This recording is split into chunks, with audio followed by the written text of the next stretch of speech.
So what I'm going to show you today is the iriver X20, which is a media player brought to you by iriver. So first of all, let's just take a look at the exterior and see what we have. On the bottom here we have a SD card slot, which is pretty nifty. You don't see many devices nowadays with SD card expansions. Nothing here, just screws. On the top you have the home button, obviously some navigation buttons. On the front panel, on the right hand side we have line in for recording, earphones. These are standard 3.5mm jacks, mini USB to connect to the computer, and on the back you have speakers as well as user replaceable battery. So as you switch this guy on, you see it has a color screen. It's 320 by 240. Nothing too spectacular there. Power button here, menu item. So as you see here, this is actually a mechanical scroll surrounding the pause and play button, which also acts as a four-way joypad, so you can actually press right here as well. If you press up, it shows you the current playlist. Audio files it supports are MP3, WMA, and OGG files. Does not support Audible, so for all Audible subscribers, this guy is not really for you.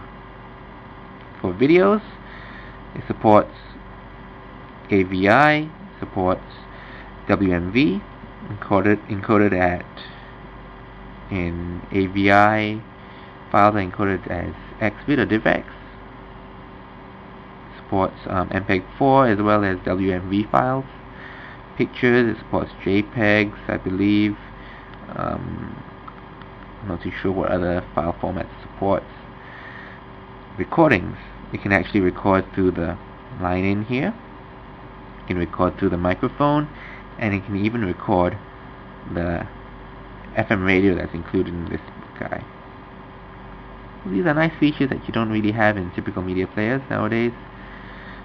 You can see here your music organized by artists, songs, albums, genres, etc.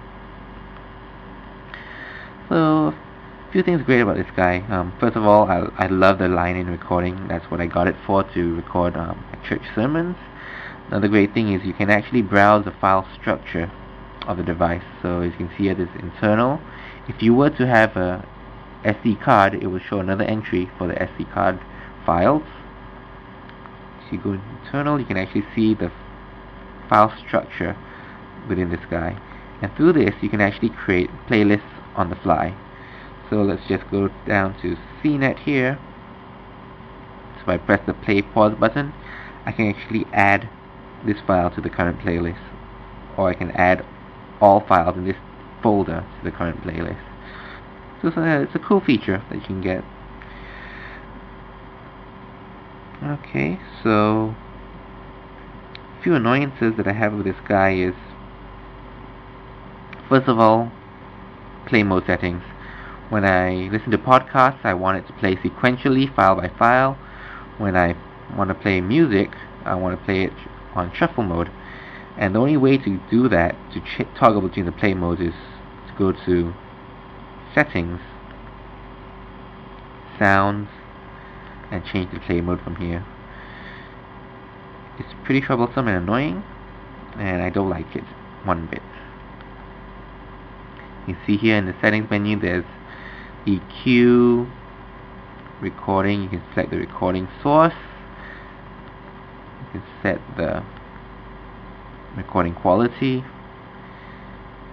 And one good thing for lefties is you can actually change the display orientation for left-handed use. So you can see here I'm having a bit of difficulty selecting items. That's because after 1 year of use, this mechanical scroll is not what it used to be.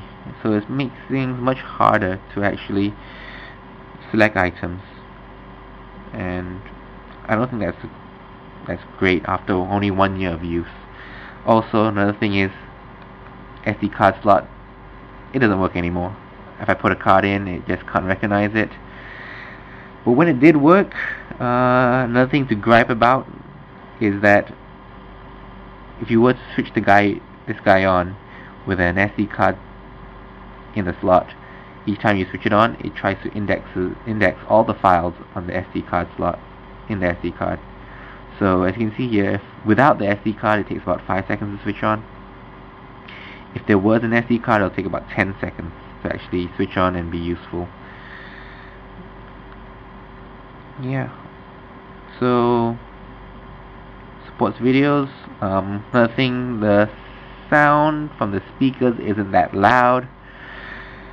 So the added bonus of actually having external speakers isn't that great.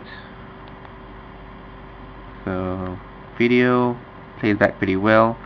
They actually have a video converter for Windows, and to actually get files on this guy, you just connect the mini USB, and this guy will show up as a regular USB drive that you can actually drag and drop files as you wish. So overall, this guy is a pretty good media player. It serves me well for this year plus that I've had it, and basically I've got it for the line-in recording features, and I've not regretted it one bit. So yeah, that's it. Bye bye.